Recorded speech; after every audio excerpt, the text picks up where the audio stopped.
Awesome. Thank you to the Kraken team. Just a quick reminder for all of us on social, the hashtag this year is ETHDenver 2025. So hashtag and take photos and share. Our next panel, how fans will shape the music economy. So please give our panelists a round of applause, and I'll hand it off to Lisa Bonos from the Washington Post.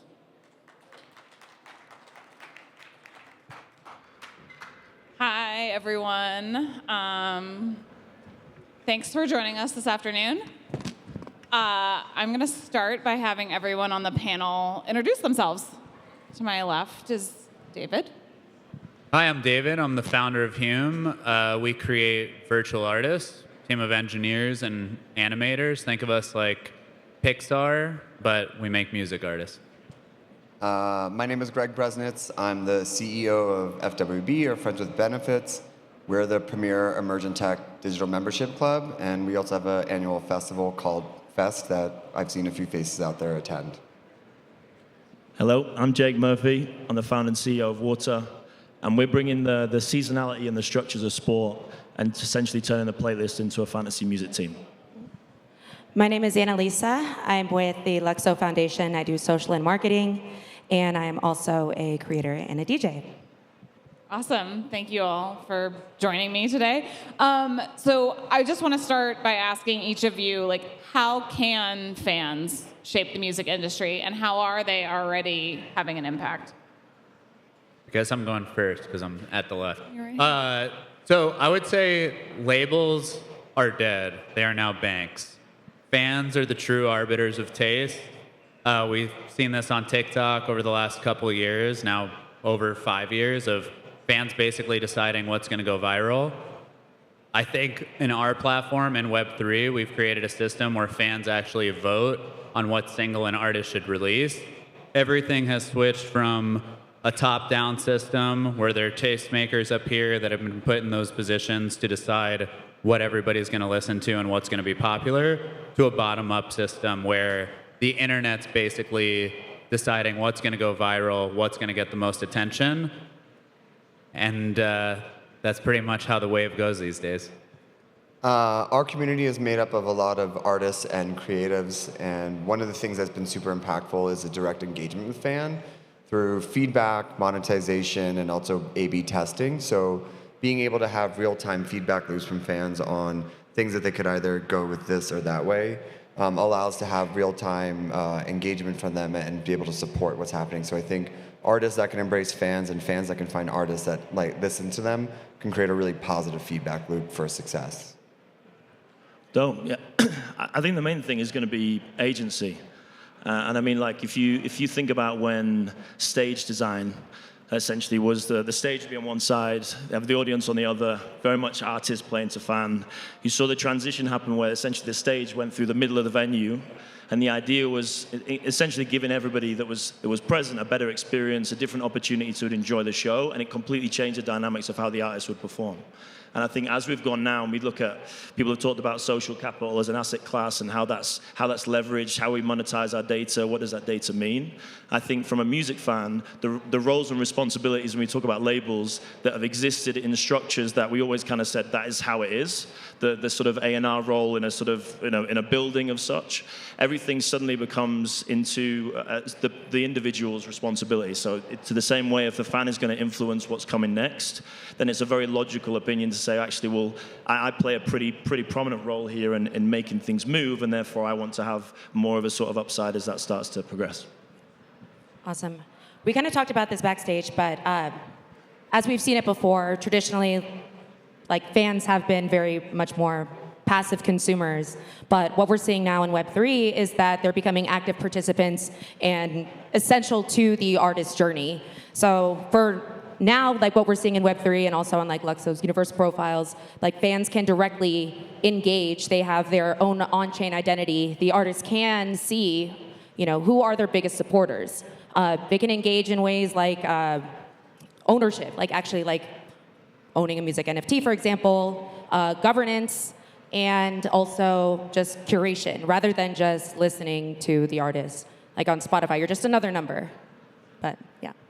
I love that. As you guys are talking about this, my wheels are turning. Like, as a fan, could I vote for, the outfit that Taylor Swift might wear at her next concert, or who might open for Sabrina Carpenter? I'm curious, just like, as you guys are all music fans, I'm sure, like, wondering from you, like, what is one thing that if you, as a fan, you would like to see a specific artist do, and like, how would you go about getting that to happen? I think for me, I don't know how many people know, but Doja Cat kind of did this early in her career, where she did it through not Web3 tooling, but she just got like her first 100 fans was like, do you like this song? Do you like this outfit? Do you like this look? And so her fans are very engaged with her to the point where she didn't really even need the outside systems because she held all the power with them. For me, I think where the Web3 becomes interesting is that she could reward those with like day one fan tokens that are soul-bound. And so when she gets bigger and people want more access to her, those people could get unlocked benefits, they could have it. And it doesn't need to be proprietary, it could be totally custodial wallets. So as a fan, I always think that the people who get there in the beginning don't necessarily get rewarded in the end. And it doesn't need to be monetary, it can be access or just ensuring that they don't get lost in the shuffle. The Taylor Swift debacle, I think if she just had like 50,000 Swiftie tokens to people that was just hooked up to a Ticketmaster thing, Ticketmaster wouldn't have had to go in front of Congress because they couldn't get their grandkids tickets, right? So I think that there's a world where you take a look at these on-chain proof of personhood mechanics, apply them to them, and the fans who support you are there, and the later ones can just wait in line like everybody else.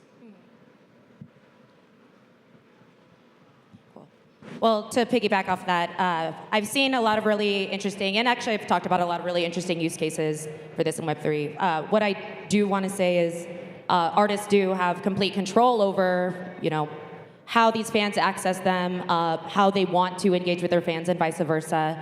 So I've seen through event ticketing or different like Web3 event ticketing experiences, those are on chain. So then, as these fans are going from concert to concert, there's like proof of reputation that is like now verifiable.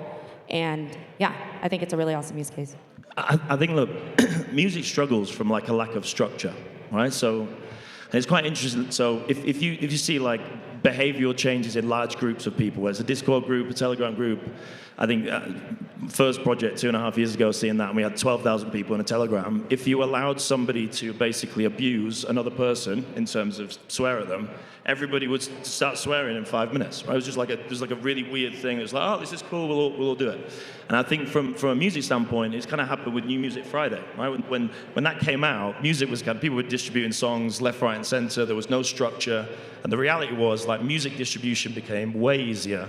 Volume of music went skyrocketed to 150,000 songs a day. And it was like, we should probably like get everyone to send them at least 4 weeks in advance. So we've got time to do the New Music Friday bit, and we'll refresh the playlist. And I think like when you look at, that's why the stuff that we're doing around and why sport becomes interesting. I think the seasonality of sport and the structure of it, if I'm a fan, how do I know how to consistently turn up in a manner where if I'm playing an NBA game, if I'm playing football, I'm turning up, I know my fixtures are on a Saturday, I know I'm here, I'm going to rock up the week after. And the same way, it's a much easier way to kind of create emotional connections almost as a team dynamic. And so I think with that alone, I think as this sort of data becomes so prevalent in music and we've got all of it to hand, it's a very sort of logical progression where the fan goes, I do want to start predicting the outcome of X. I do want to show that I can curate what's coming. I do know that Doechii 4 years ago was gonna be the artist that she is now. All those sort of things I think is kind of where we move to. I'm gonna take the other side just to have some fun. I think on the other side, as much as there's this belief, especially in Web3 and in this room of like, okay, the fans have this opportunity to become part of the story, to choose what the next angle is, to choose what the artist is gonna wear, I also think it's possible that the majority of fans actually follow an artist and fall in love with an artist for that artist's vision. Like, let's use Kendrick as an example at the Super Bowl. I think most real hardcore Kendrick Lamar fans just want to know what Kendrick wants to do at his performance and what songs he's going to bring at that performance. Same thing's probably true for Taylor Swift fans. They don't necessarily, I think most of the fans might not want to go and vote before the concert or before a big event. They're there because they love the passion and vision that artist brings. So I actually think we might end up seeing a split as all these technologies evolve and the way social media changes how artists interact with. There will be fans who follow artists that create more of this community, and then we'll have the kinds of artists with this incredible artistic vision, and people love them for that artistic vision and don't want to influence what they do at all. Yeah, that's a great point. All right, I think we want to shift gears to talk a little bit about AI and like AI, good or bad for creatives. We've all talked about it a lot. I'm a journalist. We're constantly talking about whether AI is going to take our jobs. Any writer is concerned with that. AI music, kind of bad. I don't choose to listen to it. So just curious your guys' thoughts on the promise and perils of AI and creativity.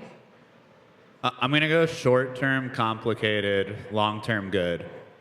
Short-term complicated is because a lot of people are going to need to change how they work and the process in which they work, and the idea of maybe starting a song in an AI program and then finishing it outside of that program is something that a lot of people probably don't want to do or think it's bad. I do think on a long enough time frame, those models are going to get really good, and people are going to want to use, in the situation of actually creating music, use parts of AI to maybe get something started, but then manually edit it. But that process of changing effectively how people create music is going to take some time for those behavioral shifts to happen. And then on the pure artist side, and we were talking about this backstage, let's say you're somebody who, you're an artist, you've come out, you have a specific brand and sound that you already do. AI could actually allow you to create another virtual persona that looks completely different, that's anime, has a different name, posts on social media, is out there for you, and you're still there creating the music, but you don't need to worry about the social media, and you're able to create an entirely new sonic identity for yourself. So now as an artist, you actually get to work on 2 or 3 projects versus getting boxed in to one. And I think that on a long enough time frame is where AI is probably the most interesting for artists specifically. So sort of like an AI agent for an artist. Yes. You get to have 3 of them. So my thoughts on this. So to negative side, look, if we're already released, if we've reached a point where there's too much music, right, in circulation. I actually met a guy about 2 weeks ago who sold his business for 10 million making music for pets, which is like, well done. I loved it. But the logic was he just sat there and made a load of playlists. It was like the pets loved it. They would just chill out and relax to it. Very, very clever, very sort of specific. But the idea was he could make that very quickly. He could try a whole load of things, see if it stuck. And then it was like the volume of music just ramped up and up and up and up. And he can kind of get there way quicker. The challenge that presents is like the curation then becomes like critically important, right? Our ability to basically be a tastemaker, to understand like why is Kendrick an amazing artist? What certain music was of his is like particularly sort of poignant. With Kendrick, he's studied as an MC, right? He respects the craft, all that sort of stuff. So I think curation becomes really powerful with AI in terms of our individual curation, which is kind of in our world again. I think AI creatively is like, look, depending on the producer or the writer or the artist, some people are very good at getting creative ideas to market and getting them to sound to a certain level. And the amount of demos which are amazing, which never get released because somebody can't mix, is ridiculous. So whereas good producers will get songs out and they'll get more cuts because they kind of have a balance of making a demo sound of far better quality than it is. So I think for creatives, I think it will help a lot of people basically, look, I've got an idea, I think it's great. I can now get this into a format where someone goes, okay, cool, I'm gonna jump on. Yeah. Okay, I have 2 thoughts. Well, number one, in my opinion, the current state of AI music is pretty much corny, like very corny for the most part. And I think it really depends on the curator, it depends on the builder. But where I see, I mean, as a DJ, or if I'm going to be making like an edit or a remix, I could see myself using AI or those types of tools in order to generate a sound, or to just at least like speed up the process versus, I could sit down for like 8 hours, or I could make it a lot faster in like a 1-hour sprint. But I do think AI can be good for music, but there's going to be I think it's going to take a long time before we see some good like AI artists. So yeah. And since they all covered it so well, I'll talk about the other side of it, where it's the business of being a musician. So creativity aside, we can probably debate that to death, but as musicians increasingly become their own business, their own CEO, AI can help them with so much else. They can help them write the marketing campaigns, organizing tours, creating schedules, writing business plans, finding people. So it actually, instead of where they tend to abdicate those responsibilities and get screwed over by a manager or things like that, we could open today, we could write a business plan for new artists with a few prompts that would be so much extraordinary and so powerful for someone to follow. So I think AI and other applications to the music industry and for musicians is phenomenal. Plus on everyone we said and all that stuff. But I think people miss that side of it, which is a real benefit for people who have no training in that to have a better roadmap. You got my wheels turning on that. Sorry. No, you got my wheels turning when you said that. Let's talk That's after. really good. Yeah. Okay, real quick before we wrap, I wonder if there's like an artist in your world who's using technology in a really interesting way that you want to like shout out or recommend to people here. I would like to give a shout out to my friend Latasha. She was the first rapper. Okay. That's my girl. She was the first rapper and I think women artists to come out with a music NFT. And yeah, she is amazing. So definitely would check her out. I was going to say her too, but so I'll just shout out Verite, who's also incredible in the space, both of which have played FWB Fest. So. I can't name names because some of the people don't want to admit they're using AI, but I think there's a lot of incredible work being done with AI voices, kind of like what you were saying around mixers. In the past, so songwriters pitch songs to pop stars all the time, but when they're pitching that song, it can't sound like the pop star they're pitching to. So someone might write a song for Dua Lipa, but when it gets to Dua Lipa, it doesn't actually sound like her. Now people are using AI voices so that they can go record that song, and when it actually gets pitched to her, it sounds like Dua Lipa on the track, and there are a lot of people doing that. So, I don't know an artist off the top of my head that I would go down a slightly different path, but I think for me, like thinking about it more deeply, if you look at like music discovery, I think AI is an amazing tool for music discovery. Because if you look at one of the things that I've always been interested in is kind of like building this global seismograph of music, right? So when something back into the SoundCloud era, when you sort of really understand whether people love an artist or whether they're just there for a TikTok moment and moving on. And then especially as you start to look at specific subgenres around the world in different local markets, AI can really sort of help have this lighthouse effect. So it's kind of basically an emerging artist or an emerging song that might not have the clout or the sort of label backing suddenly has an ability to circulate at a regional level, then into as a national level, and then actually on a global scale as well. So if we think about those sort of moments where they can be co-signed by an influential artist or a producer or a writer, I think that's probably one of the things that I find most interesting about it. Cool. Well, interesting ideas from everyone. Give us a lot to think about, and I think that's it. Please give the panel a round of applause, please. Come on. Thank you. Thank you. Thank you.